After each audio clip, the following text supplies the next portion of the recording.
Revista Espírita, fevereiro 1861. Jornal de Estudos Psicológicos. Allan Kardec. Ano 4. Número 2, segunda parte. Conversas familiares de além-túmulo. O suicídio de um ateu. Nota do tradutor 43. Vide O Céu e o Inferno, segunda parte, capítulo 5, um ateu. O senhor J.B.D. era um homem instruído, mas saturado em extremo de ideias materialistas, não acreditando em Deus nem na existência da alma. Afogou-se voluntariamente há 2 anos. Foi evocado a pedido da família. 1. Evocação. Resposta. Sofro, sou um condenado. 2. Fomos levados a vos invocar em nome de um dos vossos parentes que deseja conhecer a vossa sorte. Podereis dizer-nos se esta evocação vos é penosa ou agradável? Resposta. Penosa. 3. A vossa morte foi voluntária? Resposta. Sim. Observação. O espírito escreve com extrema dificuldade. A letra é grossa, irregular, convulsa e quase ininteligível. Ao terminar a escrita, encoleriza-se, quebra o lápis e rasga o papel. 4. Tende calma, que nós todos pediremos a Deus por vós. Resposta. Sou forçado a crer nesse Deus. 5. Que motivo poderia ter-vos levado ao suicídio? Resposta. O tédio de uma vida sem esperança. Observação. Concebe-se o suicídio quando a vida é sem esperança. Procura-se, então, fugir-lhe a qualquer preço. Com o Espiritismo, ao contrário, a esperança fortalece-se, porque o futuro se nos desdobra. O suicídio deixa de ter objetivo, uma vez reconhecido que, por tal meio, não se escapa do mal, senão para cair no outro 100 vezes pior. Eis porque o Espiritismo tem sequestrado muita gente a uma morte voluntária. Estarão errados? Serão sonhadores os que nele buscam, antes de tudo, o fim moral e filosófico? Grandemente culpados são os que se esforçam por acreditar com sofismas científicos e a pretexto de uma falsa razão, nessa ideia desesperadora, fonte de tantos crimes e males, de que tudo acaba com a vida. Esses serão responsáveis não só pelos próprios erros, como igualmente por todos os males a que os mesmos deram causa. 6. Quiseste escapar às vicissitudes da vida, ganhastes alguma coisa? Sois agora mais feliz? Resposta. Por que não existe o nada? 7. Tende a bondade de nos descrever do melhor modo possível a vossa atual situação. Resposta. Sofro pelo constrangimento em que estou de crer em que tudo quanto negava. Meu espírito está como num braseiro, horrivelmente atormentado. 8. De onde provinham as vossas ideias materialistas de outrora? Resposta. Em anterior encarnação eu fora mal, e por isso condenei-me na seguinte aos tormentos da incerteza. E assim foi que me suicidei. Observação. Aqui há todo um corolário de ideias. Muitas vezes nos perguntamos como pode haver materialistas quando, tendo eles passado pelo mundo espiritual, deveriam ter do mesmo a intuição. Ora, é precisamente essa intuição que é recusada a alguns espíritos que, conservando o orgulho, não se arrependem das suas faltas. Não se deve esquecer que a terra é um lugar de expiação. Eis a razão por que encerra tantos espíritos maus encarnados. 9. Quando vos afogastes, que ideias tinhais nas consequências? Que reflexões fizestes neste momento? Resposta: nenhuma, pois tudo era um nada para mim.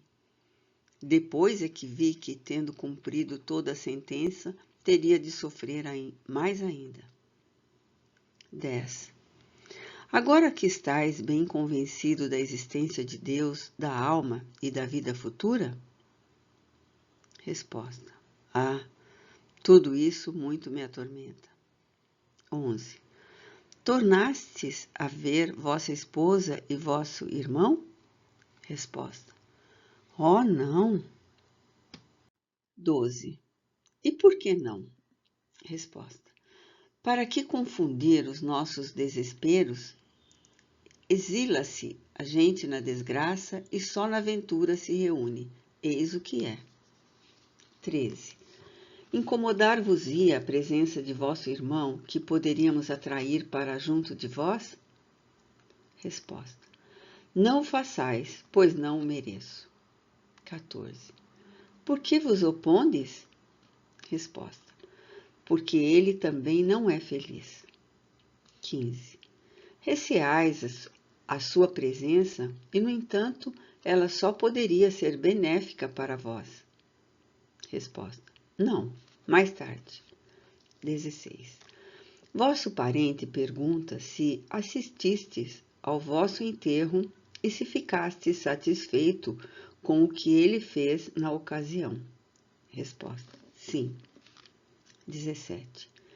Tendes algum recado para os vossos parentes? Resposta: que orem por mim. 18. Parece que no círculo das vossas relações há quem partilhe das vossas opiniões. Quereis que lhes digamos algo a respeito? Resposta: os desgraçados, assim possam eles crer em outra existência. Eis quanto lhes posso desejar. Se pudessem avaliar a minha triste posição, muito refletiriam. Evocação de um irmão do precedente que professava as mesmas teorias, mas que não se suicidou. Posto que também, infeliz, este se apresenta mais calmo. A sua escrita é clara e legível. 19. Evocação. Possa o quadro dos nossos sofrimentos ser útil, persuadindo-vos da realidade de outra existência na qual se espiam as faltas oriundas da incredulidade. 20. Vós e vosso irmão que acabamos de evocar, vos vedes reciprocamente? Resposta: não, ele me foge. 21. Estais mais calmo do que vosso irmão. Podereis dar-nos uma descrição mais precisa dos vossos sofrimentos? Resposta: não sofreis aí na terra, no vosso orgulho, no vosso amor próprio, quando obrigados a reconhecer os vossos erros? O vosso espírito não se revolta com a ideia de vos humilhardes a quem vos demonstrasse o vosso erro? Pois bem, julgai quanto deve sofrer o espírito que durante toda a vida se persuadiu de que nada existia além dele e que sobre todos prevalecia sempre a sua razão. Encontrando-se de súbito em face da verdade imponente, esse espírito sente-se aniquilado, humilhado. A isso vem ainda juntar-se o remorso de haver por quanto tempo esquecido a existência de um Deus tão bom, tão indulgente. A situação é insuportável. Não há calma nem repouso. Não se encontra um pouco de tranquilidade, senão no momento em que a graça divina, isto é, o amor de Deus, nos toca, pois o orgulho de tal modo se apossa de nós, que de todo nos embota, a ponto de ser preciso ainda muito tempo para que nos despojemos completamente dessa roupagem fatal. Só a prece dos nossos irmãos pode ajudar-nos nesses transes. 22. Quereis falar dos irmãos encarnados ou dos espíritos? Resposta: de uns e de outros. 23. Quando nos entretínhamos com o vosso irmão, uma das pessoas aqui presentes orou por ele. Essa prece lhe foi proveitosa? Resposta: ela não se perderá. Se ele agora recusa a graça, outro tanto não fará quando estiver em condições de recorrer a essa divina panaceia. Transmitindo a resultante destas duas evocações à pessoa que nolas havia solicitado, tivemos dela a seguinte resposta: não podeis imaginar, meu caro senhor, o grande benefício advindo da evocação de meu sogro e de meu tio. Reconhecemo-los perfeitamente. A letra do primeiro, sobretudo, é de uma analogia notável com a que ele tinha em vida, tanto mais quanto durante os últimos meses que conosco passou. Essa letra era sofreada e indecifrável. Aí se verificam a mesma forma de pernas da rubrica e de certas letras, principalmente os do D, F, O, P, Q, T. Quanto ao vocabulário e ao estilo, a semelhança é ainda mais frisante. Para nós, a analogia é completa, apenas com maior conhecimento de Deus, da alma e da eternidade que ele tão formalmente negava outrora. Não nos restam dúvidas, portanto, sobre a sua identidade. Deus será glorificado pela maior firmeza das nossas crenças no Espiritismo, e os nossos irmãos encarnados e desencarnados se tornarão melhores. A identidade de seu irmão também não é menos evidente. Na mudança de ateu em crente, reconhecemos-lhes o caráter, o estilo, o seu modo de falar. Uma palavra sobre todas nos despertou a atenção. Panaceia, sua expressão predileta, a todo instante repetia. Mostrei essas duas comunicações a várias pessoas que, não menos, se admiraram da sua veracidade. Mas os incrédulos, com as mesmas opiniões dos meus parentes, esses desejariam respostas ainda mais categóricas. Queriam, por exemplo, que o senhor D se referisse ao lugar em que foi enterrado, onde se afogou, como foi encontrado, etc. A fim de convencê-los, não vos seria possível fazer nova evocação, perguntando onde e como se suicidou, quanto tempo esteve submergido, em que lugar acharam o cadáver, onde foi inumado, de que modo, se civil ou religiosamente foi sepultado? Dignai-vos, caro senhor, insistir pela resposta categórica a essas perguntas, pois são essenciais para os que ainda duvidam. Estou convencido de que darão, nesse caso, imensos resultados. Dou-me pressa, a fim de esta vos ser entregue na sexta-feira de manhã, de modo a poder fazer-se a evocação na sessão da sociedade desse mesmo dia, etc. Reproduzimos esta carta pelo fato da confirmação da identidade, e aqui lhe anexamos a nossa resposta para ensino das pessoas não familiarizadas com as comunicações de além-túmulo. As perguntas que nos pedistes dirigir-vos novamente ao espírito de vosso sogro são, incontestavelmente, ditadas por intenção louvável, qual a de convencer incrédulos, visto como em vós não mais existe qualquer sentimento de dúvida ou curiosidade. Contudo, um conhecimento mais profundo da ciência espírita vos faria julgar supérfluas essas perguntas. Em primeiro lugar, solicitando-me conseguir resposta categórica, mostrais ignorar a circunstância de não podermos governar os espíritos a nosso talante. Ficais sabendo que eles nos respondem quando e como querem, e também como podem. A liberdade de sua ação é maior ainda do que quando encarnados, possuindo meios mais eficazes de se furtarem ao constrangimento moral que por acaso queiramos exercer sobre eles. As melhores provas de identidade são as que eles fornecem espontaneamente, por si mesmos, ou então as oriundas das próprias circunstâncias. Estas é quase inútil provocá-las. Segundo afirmais, o vosso parente provou sua identidade de modo irrecusável.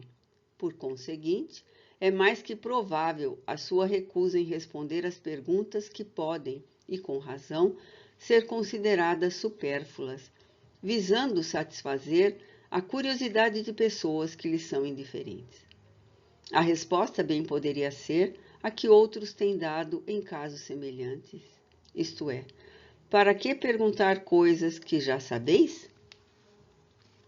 A isso acrescentarei que a perturbação e os sofrimentos que o assoberbam devem agravar-se com as investigações desse gênero, que correspondem perfeitamente a querer constranger um doente que mal pode pensar e falar, a historiar as minúcias da sua vida, faltando-se assim as considerações inspiradas pelo seu próprio estado. Quanto ao objetivo por vós alegado, ficais certo de que tudo seria negativo. As provas de identidade fornecidas são bem mais valiosas, por isso que foram espontâneas, e não de antemão premeditadas. Ora, se estas não puderam contentar os incrédulos, muito menos o fariam interrogativas já pré-estabelecidas, de cuja conivência poderiam suspeitar. Há pessoas a quem coisa alguma pode convencer. Essas poderiam ver o vosso sogro com os próprios olhos e continuariam supondo-se vítimas de uma alucinação. O que de melhor se lhes pode fazer é deixá-las tranquilas e não perder tempo com discursos supérfluos. Só podemos lamentá-las, pois mais cedo ou mais tarde aprenderão por si mesmas o quanto custa terem repelido a luz que Deus lhes envia. É sobretudo contra estes que Deus patenteia a sua severidade. 2 palavras ainda, Senhor, sobre o vosso pedido de evocação no mesmo dia em que eu devia receber a carta. As evocações não são feitas assim às pressas. Nem sempre os espíritos respondem ao nosso apelo. Para tanto, é necessário que o possam ou o queiram. Além disso, é preciso um médium que lhes convenha e que este tenha a aptidão especial necessária. Que esse médium esteja à disposição em dado momento, que o meio seja simpático ao espírito, etc. São circunstâncias pelas quais não podemos responder jamais e que importa conhecer quando se quer fazer coisa séria. Questões e problemas diversos. 1. Em um mundo superior, como Júpiter ou outro, tem o espírito encarnado a lembrança de suas existências passadas, assim como a do seu estado errante? Resposta. Não. Desde que o espírito se reveste do envoltório material, perde a lembrança de suas existências anteriores. Entretanto, sendo rarefeito em Júpiter o envoltório corporal, ali o espírito não seria mais livre? Resposta. Sim, mas ainda suficientemente denso para extinguir no espírito a lembrança do passado. Então os espíritos que habitam Júpiter e que se comunicam conosco encontravam-se mergulhados no sono? Resposta. Certamente, naquele mundo, sendo o espírito muito mais elevado, melhor compreende Deus e o universo, mas o seu passado se apaga por enquanto, sem o que se obscureceria a sua inteligência. Ele mesmo não se compreenderia. Seria o homem da África, ou o da Europa, ou da América, o da Terra, de Marte ou de Vênus? Não se recordando mais, ele mesmo o homem de Júpiter, inteligente, superior, compreendendo a Deus. Eis tudo. Observação. Se o esquecimento do passado é necessário no mundo adiantado como Júpiter, com mais forte razão deve sê-lo em nosso mundo material. É evidente que a lembrança de nossas existências precedentes causaria lamentável confusão em nossas ideias, sem falar de todos os outros inconvenientes já assinalados a respeito. Tudo quanto Deus faz, o selo de sua sabedoria e de sua bondade. Não nos cabe criticar, ainda mesmo quando não compreendemos o objetivo. 2. A senhorita Eugenie, um dos médiuns da sociedade, oferece notável particularidade, de certo modo excepcional, que é a prodigiosa facilidade com que escreve e a incrível prontidão com que os mais diversos espíritos se comunicam por seu intermédio. Há poucos médiuns com tão grande flexibilidade. A que se deve isto? Resposta. Deve-se antes ao médium que ao espírito.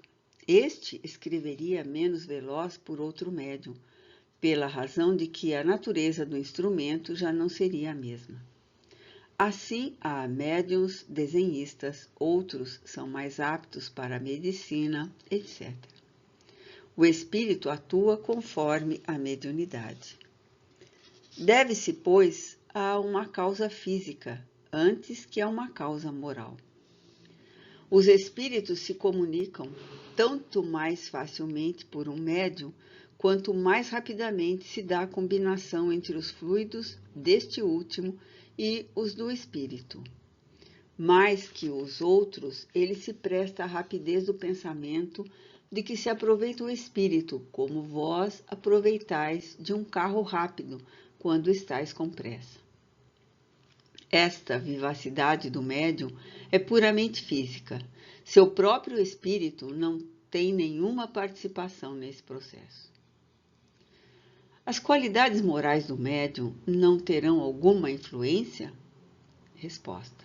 Elas exercem uma grande influência nas simpatias dos espíritos, porquanto deveis saber que alguns possuem tal antipatia por certos médiuns, que não é senão com a maior repugnância que se comunicam por eles. São Luís. Ensino dos Espíritos. Ditados espontâneos obtidos ou lidos na sociedade por diversos médiuns. Ano de 1860. Médium, Senhora Costral. Falarei da necessidade filosófica em que se acham os espíritos de fazerem frequentes exames de consciência, de darem, enfim, ao estado de seus cérebros o mesmo cuidado que cada um tem com o próprio corpo. Eis um ano terminado. Que progresso trouxe ele ao mundo intelectual? Muito grandes e muitos sérios resultados, sobretudo de ordem científica. Menos feliz, a literatura não recebeu senão fragmentos e detalhes encantadores, mas semelhante a uma estátua mutilada, que encontramos enterrada e admiramos, lastimando o perdido conjunto de sua beleza de outrora. A literatura não oferece nenhuma obra séria. Na França, ordinariamente, ela marcha à frente das outras artes. Este ano foi ultrapassada pela pintura, que floresce gloriosa acima das escolas rivais. Por que essa pausa entre os nossos jovens escritores? A explicação é fácil. Falta-lhes o sopro generoso que inspiram as lutas. A indiferença pesa sobre eles.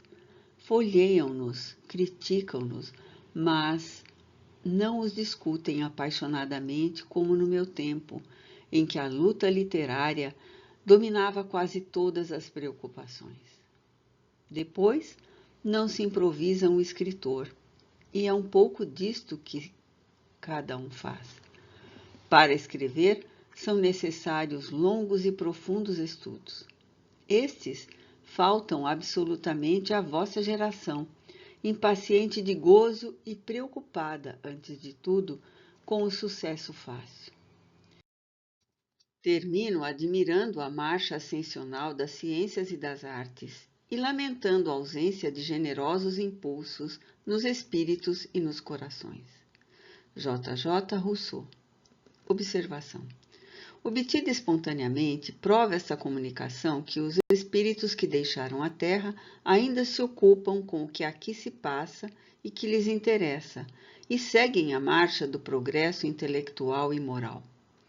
Não seria das infinitas profundezas do espaço que iriam fazê-lo. Para tanto, é preciso que estejam entre nós, em nosso meio, como testemunhas invisíveis daquilo que aqui se passa. Esta comunicação e a seguinte foram dadas na sessão da Sociedade em 28 de dezembro, em que se havia tratado do ano que findava e do que ia começar. Consequentemente, veio a propósito. Ano de 1861. O ano que termina viu progredir sensivelmente as crenças no Espiritismo. É uma grande felicidade para os homens, porque os afasta um pouco das bordas do abismo que ameaça tragar o espírito humano. O ano novo será ainda melhor, porque verá importantes mudanças materiais, uma verdadeira revolução nas ideias. E o Espiritismo não será esquecido, crede-o bem. Ao contrário, a ele se agarrarão como a uma tábua de salvação. Rogarei a Deus para abençoar vossa obra e fazê-la progredir. São Luís. Observação. Numa sessão íntima, outro médium recebeu espontaneamente, sobre o mesmo assunto, a seguinte comunicação. O ano que se vai iniciar traz em seus recônditos as maiores coisas. A reação vai cair violentamente na armadilha que preparou. Porque pensais que a terra se cobre de estradas de ferro e o mar se entreabre à eletricidade, senão para espalhar a boa nova? O verdadeiro, o bom, o belo, serão enfim por todos compreendidos. Não vos canseis, pois, verdadeiros espíritas, porquanto a vossa tarefa está marcada na obra da regeneração. Felizes dos que souberam realizá-la. Leon J., irmão do médium. Sobre o mesmo assunto por outro médium. A mudança é absolutamente necessária. O progresso é lei divina. Parece que avançou nos últimos anos mais que nos outros. Em relação a 1860, 1861 será magnífico, embora pálido, se considerarmos 1862, porque quereis partir, caros irmãos, de uma vez que o sopro divino põe em marcha a locomotiva, não há descarrilamento possível. Leão 10. Comentário sobre o ditado publicado sob o título de O Despertar do Espírito. Numa comunicação em que o espírito Georges ditou à senhora Costel, publicada na revista de 1860 sob o título de O Despertar do Espírito, foi dito que não há relações amistosas entre os espíritos errantes, que aqueles mesmos que se amaram não trocam sinais de reconhecimento.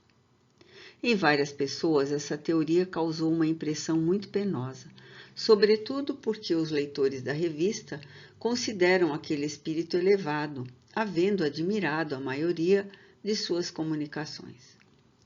Se essa teoria fosse absoluta, estaria em contradição com o que tantas vezes foi dito, que no momento da morte os espíritos amigos vêm receber o recém-vindo, auxiliando-o a se desembaraçar dos liames terrestres, e que, de certo modo, iniciando-o em sua nova vida. Por outro lado, se os espíritos inferiores não se comunicassem com os mais adiantados, não poderiam progredir. Procuramos refutar essas objeções num artigo da revista de 1860, sob o título de Relações Afetuosas dos Espíritos, mas eis os comentários que, a pedido nosso, deu o próprio Georges de sua comunicação. Quando um homem é surpreendido pela morte nos hábitos materialistas de uma vida que jamais lhe deixou tempo para se ocupar de Deus, quando, palpitando ainda de angústias e de temores terrenos, chega ao mundo dos espíritos, assemelha-se a um viajante que ignorasse a língua e os costumes do país que visita. Imerso na perturbação, é incapaz de se comunicar, não compreendendo nem mesmo as próprias sensações, nem as dos outros. Erra envolto no silêncio. Então sente germinarem, eclodirem e se desenvolverem lentamente pensamentos desconhecidos, e uma nova alma floresce na sua. Chegada a esse ponto, a alma cativa sente caírem os laços e, como uma ave a quem a liberdade é devolvida, lança-se para Deus, soltando um grito de alegria e de amor. Então se comprimem à sua volta os espíritos dos parentes, dos amigos purificados que, silenciosamente, o haviam acolhido em sua volta. São em reduzido número os que podem, logo após a libertação do corpo, comunicar-se com os amigos que reencontram. É necessário ter merecido, e somente os que cumpriram gloriosamente suas últimas migrações se acham, desde o primeiro momento, bastante desmaterializados para gozar desse favor que Deus concede como recompensa. Apresentei uma das fases da vida espírita. Não quis generalizar. Como se vê, não falei senão do estado dos primeiros instantes que se seguem à morte, que poderá ser mais ou menos duradouro conforme a natureza do espírito. Depende de cada um abreviá-lo, desprendendo-se dos laços terrenos desde a vida corpórea, já que somente o apego às coisas materiais o impede de fruir a felicidade da vida espiritual. Georges.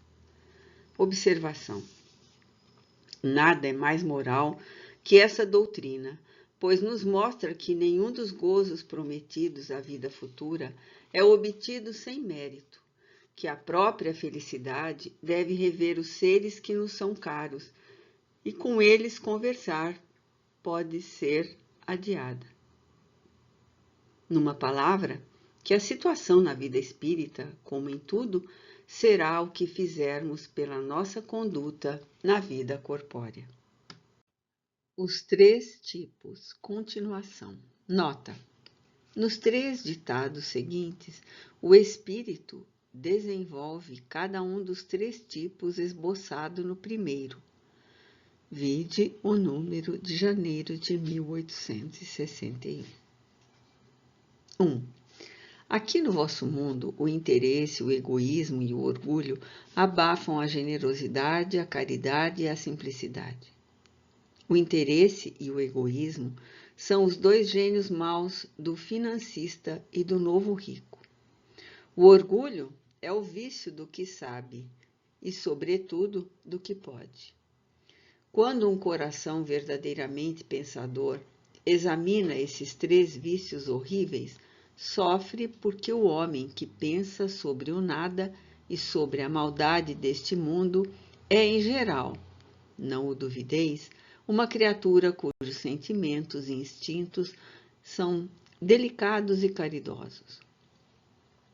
E como bem o sabeis, os delicados são infelizes, conforme diz La Fontaine, que esqueci de pôr ao lado de mulher. Só os delicados são infelizes porque sentem. Hamlet é a personificação desta parte infeliz da humanidade, que sofre e chora sempre que se vinga, vingando a Deus e a moral. Hamlet teve de castigar vícios horrorosos em sua família: o orgulho e a luxúria, isto é, o egoísmo. Aspirando à verdade, essa alma terna e melancólica ofuscou-se ao sopro do mundo como um espelho que não pôde refletir o que é bom e o que é justo. E essa alma tão pura derramou o sangue de sua mãe e vingou a sua honra. Hamlet é a inteligência impotente, o pensamento profundo em luta contra o orgulho estúpido e contra a impudicícia materna. O homem que pensa e que vinga um vício da terra, seja qual for, é culpado aos olhos dos homens, mas muitas vezes não o é perante Deus. Não penseis que eu queira idealizar o desespero. Já fui bastante castigado, mas há tanta névoa ante os olhos do mundo. Nota: instado a dar a sua apreciação sobre La Fontaine, do qual acabara de falar, acrescentou o espírito. La Fontaine não é mais conhecido do que Corneille. Nota 44. Pierre Corneille, 1606-1684, dramaturgo francês. Durante o século XVII, foi um dos 3 maiores produtores de dramas na França, ao lado de Molière e Racine. E Mãe e Racine. Nota 45. Jean-Baptiste Racine, 1639-1699. Poeta trágico, dramaturgo, matemático e historiador francês. É considerado, juntamente com Pierre Corneille, um dos maiores dramaturgos clássicos da França. Conheceis apenas os vossos literatos, ao passo que os alemães conhecem tanto Shakespeare quanto Goethe. Nota 46. Johann Wolfgang von Goethe, 1749-1832, escritor alemão e pensador que também fez incursões pelo campo da ciência. Para voltar ao meu assunto, La Fontaine é o francês por excelência, ocultando sua originalidade e sua sensibilidade sob o nome de Esopo. Nota 47. Fabulista grego, nascido na Trácia, região da Ásia Menor, no século VI a.C. E de pensador alegre. Mas tem de certeza, La Fontaine era um delicado, como vos dizia há pouco. Vendo que não era compreendido, afetou essa simplicidade que dizeis falsa. Nos vossos dias, teria sido arrolado no regimento dos falsos modestos. A verdadeira inteligência não é falsa. Mas, muitas vezes, temos de uivar com os lobos, e foi isso que perdeu. La Fontaine, na opinião de muita gente. Não vos falo de seu gênio. Este é igual, se não superior, ao de Molière. Segundo, para voltar ao nosso cursinho de literatura muito familiar, Dom Juan é, como já tive a honra de vos dizer, o tipo mais perfeitamente pintado de gentil homem, depravado e blasfemo. Molière o elevou até o drama, porque, na verdade, a punição de Dom Juan não devia ser humana, mas divina. É pelos golpes inesperados da vingança celeste que tombam as cabeças orgulhosas. O efeito é tanto mais dramático quanto mais imprevisto. Eu disse que Dom Juan era um tipo, mas na verdade é um tipo raro, porque realmente vêem-se poucos homens dessa têmpera, desde que quase todos são covardes. Refiro-me à classe dos indiferentes e dos corruptos. Muitos blasfemam. Poucos, no entanto, eu vos asseguro, ousam blasfemar sem temor. A consciência é um eco que lhes devolve a blasfêmia e a escutam tremendo de medo, embora sorriam diante do mundo.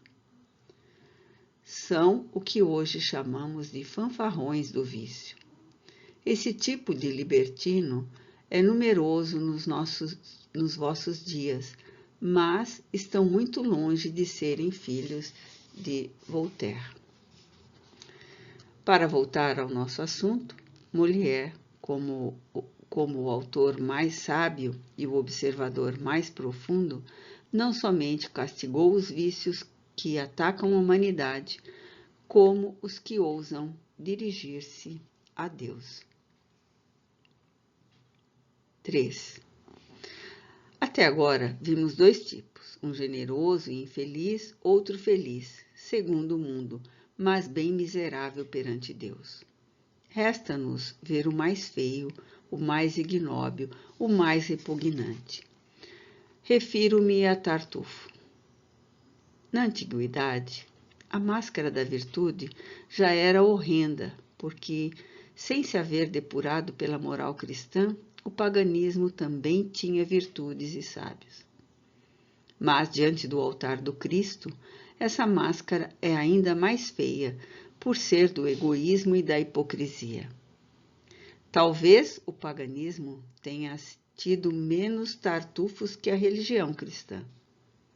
Explorar o coração do homem, sábio e bom, lisonjeá-lo em todas as suas ações, enganar as pessoas confiantes por uma aparente piedade, levar a profanação até receber a Eucaristia com o orgulho e a blasfêmia no coração, eis o que faz Tartufo, o que fez e o que fará sempre. Ó homens imperfeitos e mundanos, que condenais um princípio divino e uma moral sobre-humana, porque dela quereis abusar. Estais cegos quando confundis os homens com esse princípio, isto é, Deus com a humanidade. É porque oculta as suas torpezas sob o manto sagrado que Tartufo é horroroso e repugnante. Maldição sobre ele, porque amaldiçoava quando era perdoado e meditava uma traição quando pregava a caridade. Gerard de Nerval. A harmonia. Médium Sr. Alfred Didier. Vistes muitas vezes em certas regiões, particularmente na Provença, as ruínas de grandes castelos. Um torreão que por vezes se eleva em meio à imensa solidão, com seus lúgubres e sombrios destroços, transportam-nos a uma época em que a fé talvez fosse ignorante, mas em que a arte e a poesia se haviam elevado com essa mesma fé tão inocente e tão pura. Vedes que estamos em plena Idade Média. Muitas vezes não pensastes que ao redor desses muros desmantelados, o elegante capricho de uma castelã tenha feito vibrar as cordas harmoniosas, então chamadas de harpa de Éolo? Nota 48. Éolo, deus do vento.